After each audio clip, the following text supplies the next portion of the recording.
I upload daily NBA videos on this channel, so if that is something that interests you, then subscribe. Also drop a like on this video. It only takes 1 second and it makes a massive difference. So today I wanted to talk about something that's just been on my mind a little bit with some reports coming out, and that is Isaiah Thomas. A couple of months ago, I made a video on whether or not Isaiah Thomas's career was over and if he deserved more opportunity, what that might look like. And with him recently saying that he feels that he is back, and there's even been reports of NBA players playing with him on in pickup games in different places and stuff like that, saying that they think IT is back to 2017 Isaiah Thomas. So I wanted to talk about that and what teams might be interested in and why I believe Isaiah Thomas deserves another chance. So I think what's first important is that we kind of contextualize just how good a healthy Isaiah Thomas was.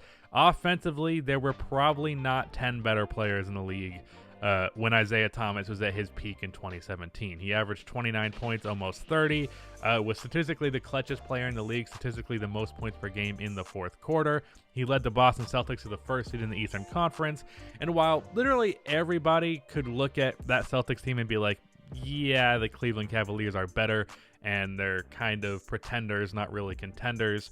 Even though that was definitely the case, there is no doubt that Isaiah Thomas was a very good player. Now, as for where he actually ranked in the league, he was probably somewhere probably at the best, he was in the high 20s. Obviously, he was higher than that in terms of who was having the best season. He was probably one of the, at least 10 best seasons that happened that year, but he was not actually that level of player. He was just having a very good year. And I just want to say that Isaiah Thomas at his peak was crazy good. Now, what is worth considering and what matters when talking about him getting another chance being in the NBA, and even if he is a star level player again, is that he was basically in a perfect circumstance with the Celtics, because that was a team that had the defensive personnel as well as the defensive coach who knew how to handle Isaiah Thomas's defensive woes.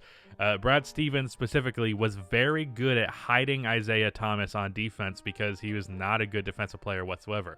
Even though he did put up effort on that end, he was just a walking mismatch. So the defense had to make up for that, and Brad Stevens had a system that prevented him being hunted as a mismatch to the fullest extent possible.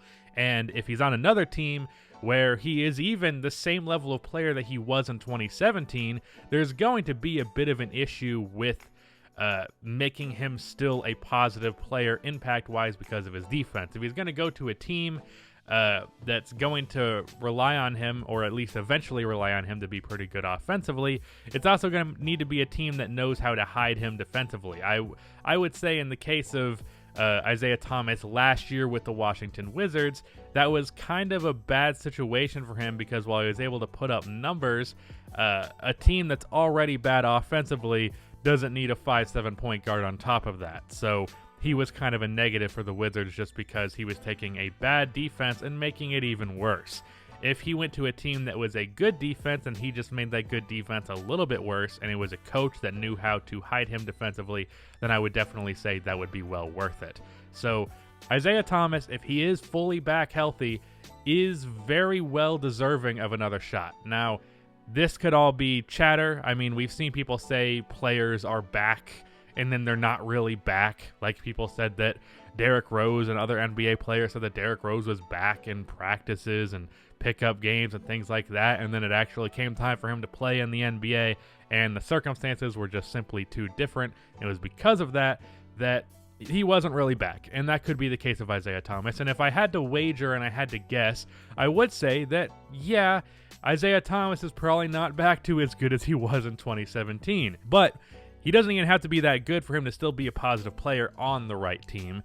And even though there's a high likelihood that he's probably not at that level, he's still someone who's deserving of a chance. And even if he is completely just as bad as he was in last season and as he was previously, even if that is the case, he's still deserving of a chance in case he isn't. Because until we actually see him on an NBA court again, we don't actually know how good Isaiah Thomas is right now until he actually gets the opportunity.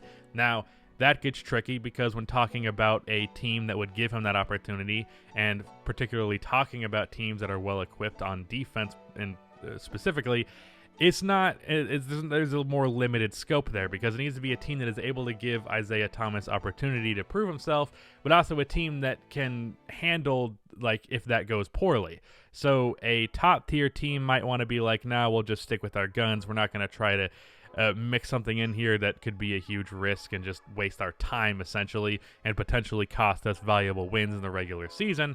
But you also don't want him going to a bad team where his impact won't actually matter that much. Although I guess there could be a case to be said that Isaiah on a bad team would be able to put up numbers, at least prove that he's back there offensively, and then he is able to, find a contract from there. And I suppose that is well possible. I think that's what he was attempting to do on the Wizards, but he was not healthy on the Wizards to the extent that he was in 2017, so that didn't really work out. But with that said, let's actually talk about some teams that he could potentially work on. One of the biggest ones that I thought right out of the gate, was the Boston Celtics, ironically, because Brad Stevens is still there. They have probably a better, maybe not better defensive foundation because of the difference with Al Horford to Daniel Tice and Tristan Thompson, but at least comparable defensive ability to what the 2017 Boston Celtics did.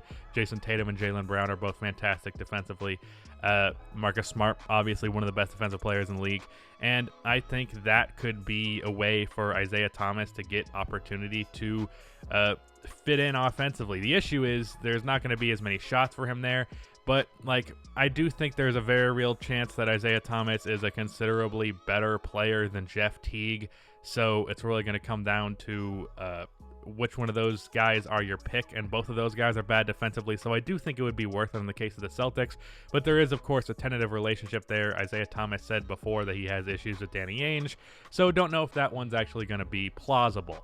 And then the other one that you're seeing in this gameplay, of course, is the Philadelphia 76ers. The Sixers are a team that has been in need of a perimeter creating scorer. That's kind of the reason they traded for Jimmy Butler, the reason they traded for Tobias Harris. Tobias obviously isn't amazing as a one-on-one creator, and Thomas could be that. And then defensively, this team obviously has a foundation defensively to make up for Isaiah Thomas, because while Isaiah Thomas might be very small, Joel Embiid, Ben Simmons, Tobias Harris, Matisse Thybulle, none of those guys are really small. Ben Simmons and Joel Embiid defensively already should be the foundation of one of the best defenses in the league, so I do think there is an argument to be made that the Sixers could very easily hide Isaiah Thomas, even if Doc Rivers is not the level of coach that Brad Stevens is. And then offensively, of course, like I said, a guy who can be a shot creator off of the dribble, of course, also a very good floor spacer, so he pairs well with Ben Simmons. I do think that would be a very good fit under those circumstances. Another example of a contender-level team with defense that could give Isaiah Thomas a shot would be the Milwaukee Bucks. And I do think they're in the position, especially with Giannis's impending contract that he doesn't seem to want to sign, that giving Isaiah Thomas a chance, and that chance working out, is very much worth it. Because, I forgot to say this earlier when talking about why he deserves a second chance, but it's such a low risk and such a high reward. You sign Isaiah Thomas to a 1-year minimum contract. You give him 10 games to prove himself that he's really worth being a high rotation player, or even just a kind of rotation player. Then in those 10 games, he either proves it or he doesn't. And if he doesn't, then he's a minimum player, and he was barely in the league, so no harm, no foul, just cut him out of the rotation. But if he is back, then suddenly you just got a guy who is an MVP candidate for almost nothing, and you can use that player for this regular season to massively boost your chance at contending. And if it's on a lower level team, I'd say even if it's on a lower level team, then yeah, not contending, but it'd make you a better team. So let's say for the example of the Philadelphia 76ers, I would not consider the Sixers going into next year to be actual real contenders. I don't consider them to be that, even though I like the direction Daryl Morey is taking the team.